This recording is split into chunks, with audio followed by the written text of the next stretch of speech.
Hello, ladies and gentlemen. It's Ukrainian show on Pod TV. My name is Sasha Star, and we have our wonderful panel, as usual, Dr. Jonathan Lockwood. Welcome to the show, Jonathan. Glad to have you here. Hey, Hello. glad to be here. And our own Ivan Kucherenko from Kiev, Ukraine. Welcome to the show, Ivan. Hello, Sasha. Hello, Yeah, Jonathan. Hi, everyone. Let's start with the movies that you've prepared for us for today. Could we Yeah, start with let's that? start with it. Thanks to those still living in the Middle Ages, more and more terms from history textbooks are in our news again. We're back to discussing war crimes, tribunals, and reparations. Current trends in reparations and what should happen in order for Russia to pay for everything it has done in this explanatory video from Bob. Reparations are compensations made as a result of an international offense. International institutions or peace treaty usually determine how much and when to pay them. Germany's reparations after World War I was a trendsetter. It took them more than 90 years to pay it off completely. The same thing happened after World War II, and not so long ago, Iraq also paid reparations for the occupation of Kuwait between 1990 to 91. The terms for the payments were under UN Security Council resolutions. That's why the UN General Assembly has already adopted a resolution that calls for war reparations payments to Ukraine and the mechanisms for paying of these reparations by Russia. Up to now, $350 billion have been counted. Unfortunately, these resolutions are not yet legally binding. They simply show that the world is on Ukraine's side. Russia once again demonstrated its disdain for international law and declared that it would not pay anything. Russia's deputy ambassador Vasily Nebenzia called the document legally worthless, and Putin's press secretary thinks that the resolution formalizes the robbery of their gold and currency reserves. Yes, it is the $300 billion of frozen international currency reserves of Russia that are the first contender for covering damages. In theory, it's simple. EU countries transfer frozen assets to Ukraine, but under international law, they have immunity that protects them from confiscation. It is very complicated to legally withdraw this money and other assets of the oligarchs. Legal jurisprudence is required to transfer the money to Ukraine. Such a decision could be made by the International Criminal Court in The Hague. However, for the court to initiate the case, a resolution of the UN Security Council is necessary, and the Russian Federation, being a permanent member of the Council, will naturally veto this decision. So far, the European Parliament has only adopted a resolution on creating a special tribunal for Putin and Lukashenko and has already recognized Russia as a sponsor of terrorism. Small win, but still nice. How will reparations affect the Russian economy? Who cares? But let's be honest, the international community does recognize the need for reparations, but with caution. The deliberate humiliation and financial ruin of the aggressor, as was the case with Germany after World War I, will lead to new conflicts. Confiscating their reserves will not have an immediate negative impact on Russia, but their freezing already causes inflation. And soon a steady increase in prices will be felt by every housewife while buying a loaf of bread that costs half of her pension. But legally, the easiest option to make Russia pay is to change the political leadership in Russia and/or Russia admitting defeat in the war. That is exactly what Ukraine is working on with the support of its partners.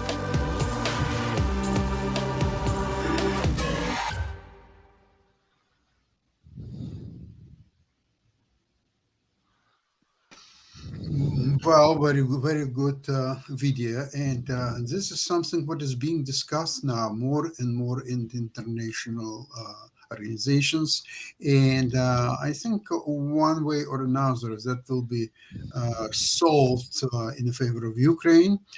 And in the meantime, something interesting is happening. Ivan, maybe you know more about it, because what I've heard in the last few hours, actually, that Ukrainians are probing the front lines in very different directions.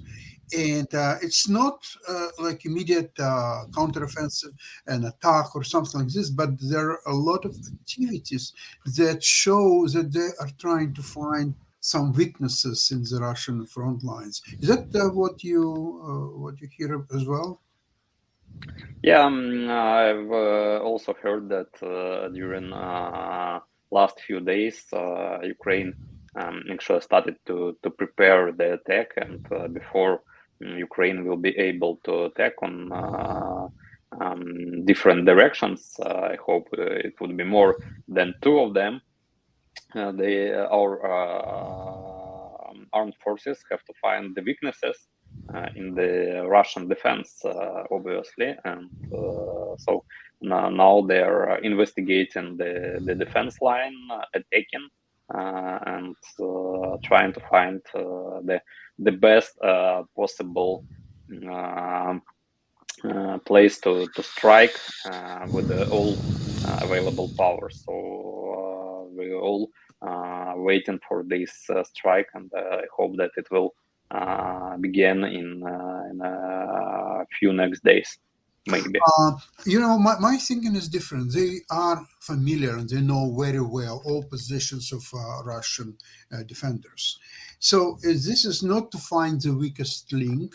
In my opinion, this is to disorient enemy, to show that they are prepared to strike in many different directions. I've heard about 12 points of attack, and actually 3 of these points are in Russian territory, namely Kursk, Belgorod, and Rostov area. Okay, so that shows the scope and magnitude of Ukrainian offensive, what is coming. Jonathan, what do you think of this strategy? Well, I tend to agree with you on that, Sasha, because this is especially the probes near Kursk and other places. This is called in military parlance reconnaissance in force. So they are probes, but they are strong probes to see if they can provoke a reaction. And it's strong enough that it causes the Russians to react if they can. And also, politically it serves a purpose too, in that it satisfies those who are looking for action on the part of Ukraine. It's okay. We're doing this. We're not just sitting idle. We are actively probing, which is what any good, skilled military would do. And so that should not come as a surprise. So what they're doing is they're gathering information with these various reconnaissance probes and keeping the Russians off balance. Keep them off balance, force them to react, and just like a skilled boxer, looking say, okay, where do I want to put my main punch? They still have a main punch, and that Make them afraid. Make them afraid. Okay, when's the big punch coming? When is he going to throw that big punch that's designed to knock us out? And they haven't touched yet. They haven't touched the Crimea, and they're keeping the Russians nervous. The Russians are still busily trying to fortify their fixed defenses, which aren't really going to do them any good if the supplies are cut off from the Crimea. So they're acting like a modern day version of Muhammad Ali, the greatest professional boxer. He's dancing and he's throwing these little jabs and forcing his opponent to react. And when they least expect it, they'll throw the main punch. And so I think it's a very encouraging sign. It's very intelligent actions on the part of the Ukrainian armed forces. They aren't just simply blundering ahead, hoping to wear the Russians down with main force, but and the Russians have already done a good job of wearing themselves out. So now the Ukrainians are simply acting like skilled boxers, probing for weakness, seeing what the reaction is, and as their logistics continue to build up, they will have the capability by the early summer, I would guess, to throw that main punch. Now, as a historical parallel, when the Germans in 1943 It was their last major offensive on the Eastern Front, Operation Citadel. Yeah, this is right around the Kursk Prokhorovka area, Yeah. and the historical military analysts said, had the Germans launched their offensive, their Citadel offensive, in May of 1943, then it would have had a much better chance of success. June was made more problematic, and in retrospect, launching an offensive in July was considered suicide, and that's when the Germans launched their offensive. They launched it in July when the Russians were fully prepared, and you had huge tank battles. But essentially the Germans spent the last of their serious offensive capability in that Kursk offensive. But probing Kursk has great historical significance for the Russians. So the Ukrainians made sure that the Russians were paying attention. Hey, we're probing Kursk. So, Jonathan, but you see, it was very different for Russians to defend Kursk and prepare their counterattack eventually, because they were on their own territory. So they knew the territory so well, and they were defending their territory. So now take today, let's see Kherson and Zaporozhye, for example, these two, okay? Where are they headquartering their army and their generals and officers? And so they have to chase Ukrainians from their homes and take their dwellings by force. So they would put Ukrainians out on the street and themselves take their apartments or houses or everything else. It's not a very good public look for the Russians. Ivan, what's your opinion? I think that the most important in all these upcoming Ukrainian attack is that Russians are really afraid. Probably they're so afraid that Russian pilots started to bomb Russian cities. You've heard they were bombing. probably about, It's the military equivalent of wetting their own pants. Falling accidentally from a Russian military airplane to Belgorod, a big bomb, and it falls accidentally from the plane. I think that pilot was really afraid of upcoming Ukrainian attacks, that he maybe pushed he was drunk. I don't know. As always, I've got a short video of that bomb actually blowing in Belgorod. We can look for it now. And the funniest, Mark, can you launch the video, please? I couldn't believe when I saw it. Oh my God. Yeah. And the funniest, look at that video. You've seen a car which was driving a road, and that bomb exploded. And as usual, Russian officials said that they had no victims of this explosion. No victims. No one was hurted. And you've seen that car actually, which was yeah. Oh, he had a story to tell. Maybe it was driven by autopilot. It was something like a robotic car from Skolkovo, but Russian officials said that no one was hurted and no victims. It's like Napoleon said: never interfere with an opponent who is in the process of destroying himself. Yeah, you just let the Russians be the Russians. Yeah, so that's true. Were there any tries of Russians to say that it was Ukrainians actually who bombed Belgorod? It's really interesting, but they confirmed that it was an accident by a Russian airplane. So it becomes really interesting that Russians are started to admit that some strikes are being either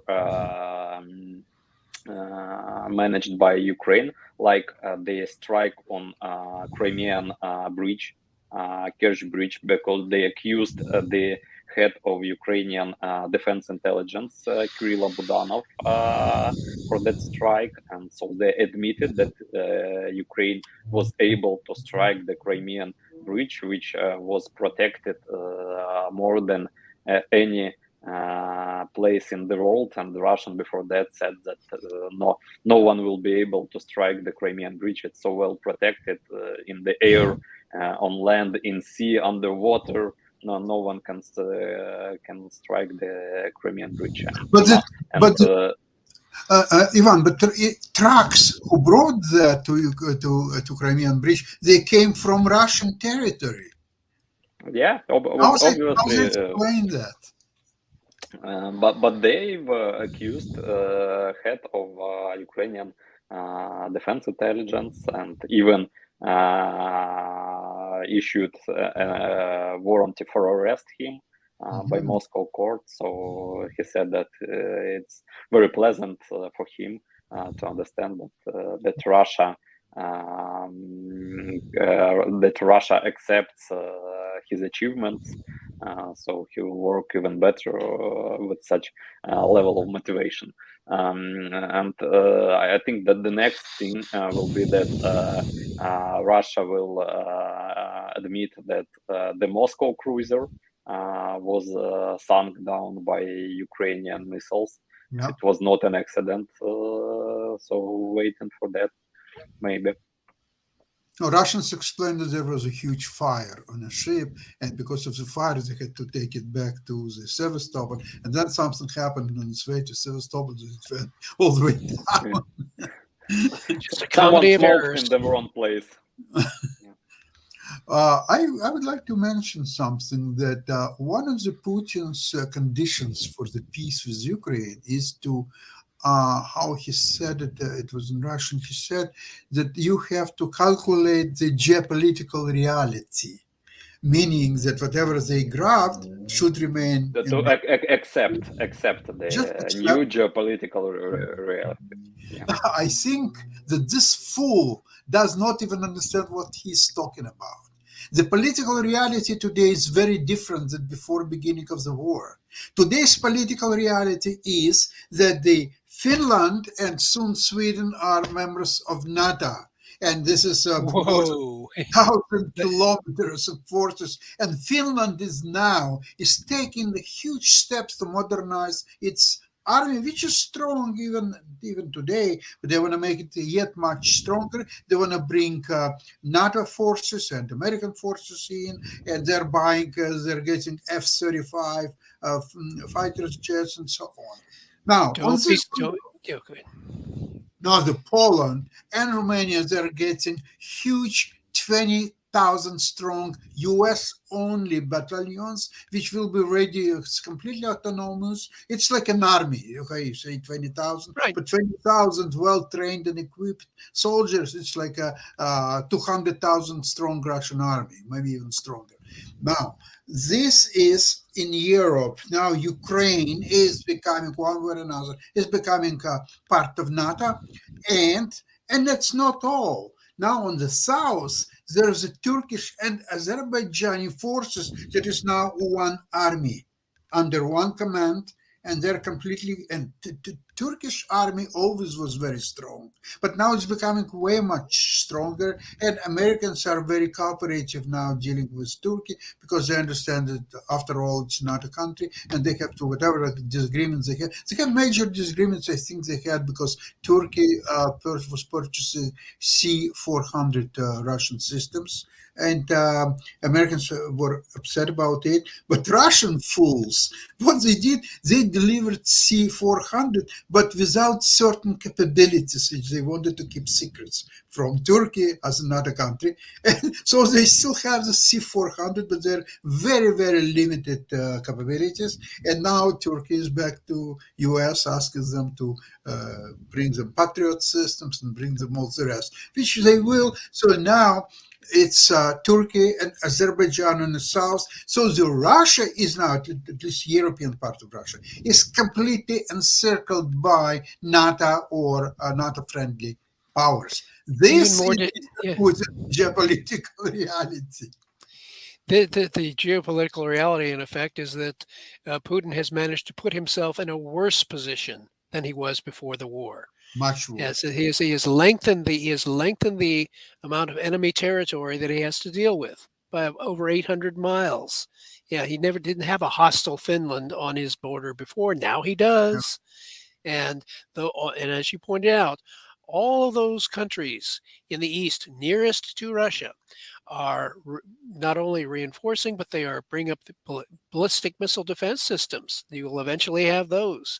You will have the beginnings, the foundation of what I've been recommending, that NATO and the U.S. That they join together. They cooperate to create eventually what should become a global ballistic missile defense system, designed to, in the end, totally neutralize the Russian nuclear arsenal, which, you remember, in their view, is what makes them a great power. Yeltsin himself had said it back in 1994. The only reason Russia is considered a great power is because its armed forces have nuclear weapons. But he was right. That told you all you needed to know about the Russian perspective, and it still holds true today. There is nothing that has changed about that perspective. So, these are very positive developments for Ukraine in the long term. The key is reparations and rebuilding and so forth. We can get through the legal niceties and complications, bypass the opposition of Russia in the Security Council, which legally you could do because, as you yourself pointed out, that applied to the former Soviet Union. The former Soviet Union no longer exists because that was the original member of the Security Council. The Russian Federation, not so much. Uh, there is a legal fiction which is going on here, which needs to be disproven and refuted in court of international law, and then we can proceed with getting the reparations and assets to Ukraine, which is necessary for them to rebuild.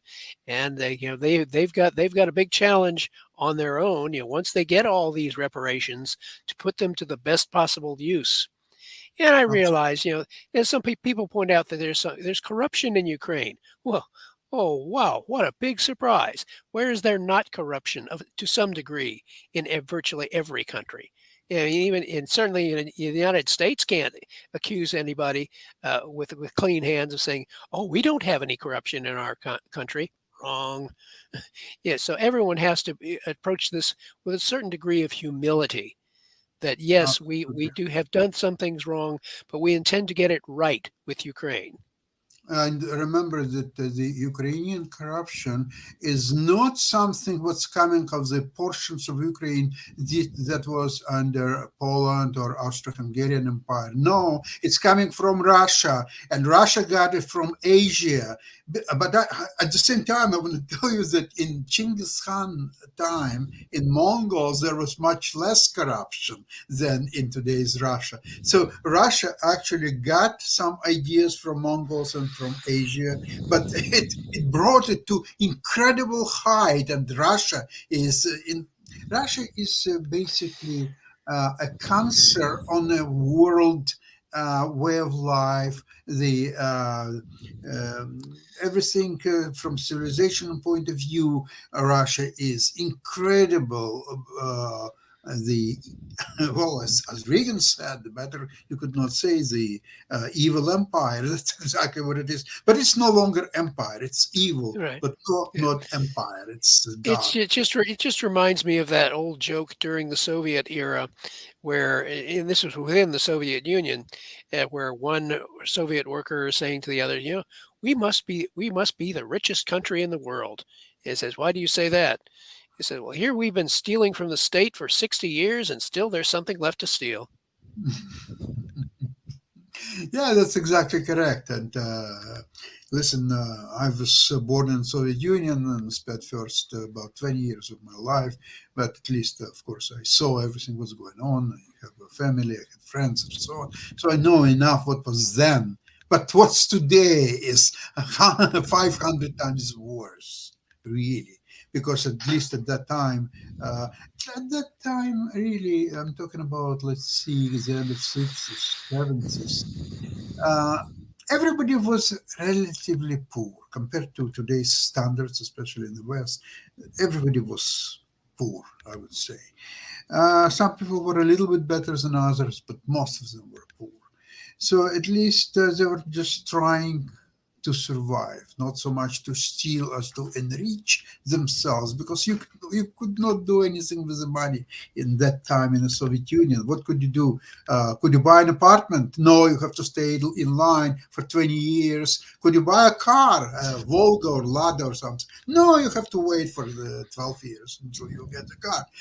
Could go maybe on a cruise around the Europe, for example. No, you couldn't, because you would need visas for every country that you would visit. But this is not the most important thing. You would need exit visa from Soviet Union to take a train from let's see, Kiev or Odessa. Let's see, you have a train to Bratislava, for example. You need exit visa to go to friendly Slovakia, or at that time Czechoslovakia country. You couldn't do it without exit visa. And to do the exit visa, you need to go around and take characteristics from your school or your place of work, and a recommendation from the party officials that I'm a good law-abiding citizen, that I love a Communist Party and all that stuff.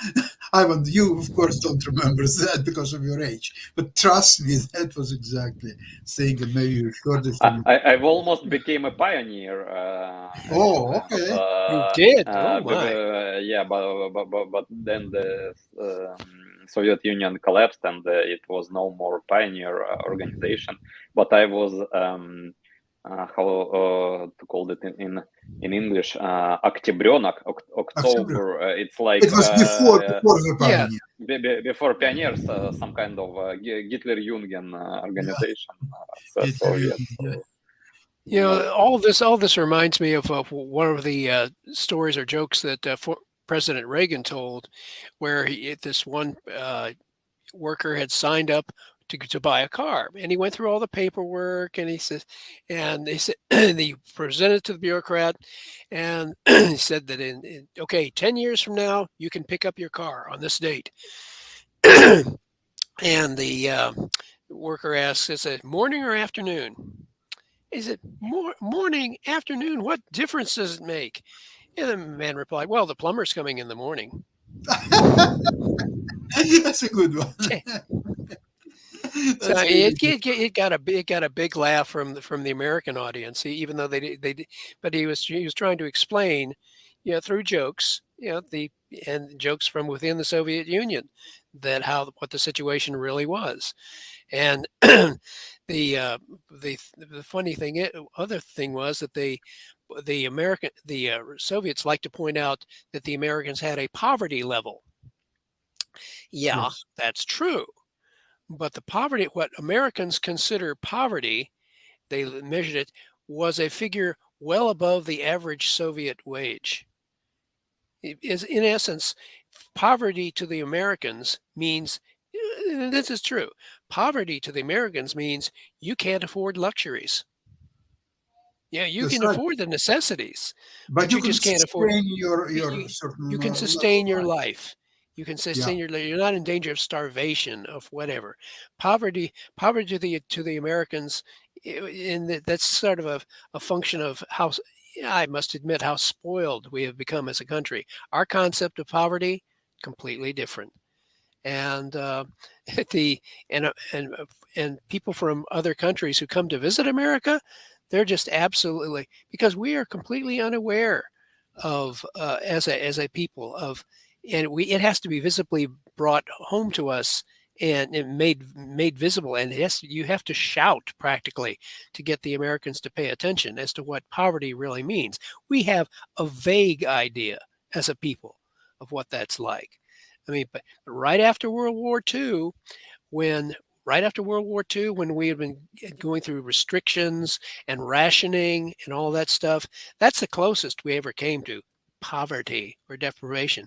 And right after World War II, when we were able to convert our war machine to producing consumer goods, we did so with a vengeance. And right after World War II, America went shopping. All these consumer goods and all this food. And if you've ever, And if you go to, and it's still true, if you go to an American restaurant, any American restaurant, you get a lot more food than that would be served. That is a reaction. That's a historical reaction to the Great Depression and to World War II rationing. It's something unconscious which we do. We basically said as a people, we're never going to experience this again. And so they made sure of it. And so now, of course, many years later, we think that's normal. No, it's not. It's not normal to have so much. And that's one of the great failings that we as Americans just don't appreciate the historical context from which we're coming. And we have so much, and we think nothing of giving the stuff to other people because we just have more than we can use. So Absolutely, yeah. And so it's only right that we should help Ukraine. It's America is a country of plenty, and I wish that Ukraine soon, let's see, in 5 years, will become same. I think it's entirely possible. You know, I'm strong. What they need is peace. What they need is peace and Absolutely. stability, and be left alone by the And they Russians. have to be left alone, and they have to join all democratic institutions of European Union, NATO, and they have to become what they were through the history before this horrible traitor Bogdan Khmelnytsky, who was not even Ukrainian, he was Polish. Aristocrat who was mad at his king, and he decided to take all this territory of Ukraine and deliver it to Russian Tsar. But these things will be repaired very soon. I was in Kiev about 10 years last time, about 10 years ago,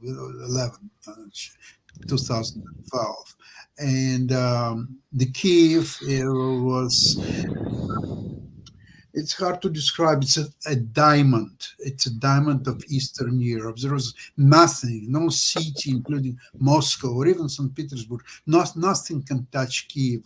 What a beautiful place. And there are natural walls, center of Kiev and the Dnieper River. It's all this Krishchatik. This is really fantastic. And I think that it will be a part of a free Ukraine, and it will be an incredible city where there will be a lot of tourists going on to see it. And actually, all these programs with Ivan, you probably saw the Gordon with certain people that he's taken interview from, and they're just walking the streets of Kiev, even today when there's a war and so on, and it's so peaceful and so beautiful. Well, with that, I would like to finish our today's program. Thank you so much for participating, and we'll see you on Tuesday, same place, same time. Have a great weekend. Bye-bye, everybody. Thank you. Bye. Thank you.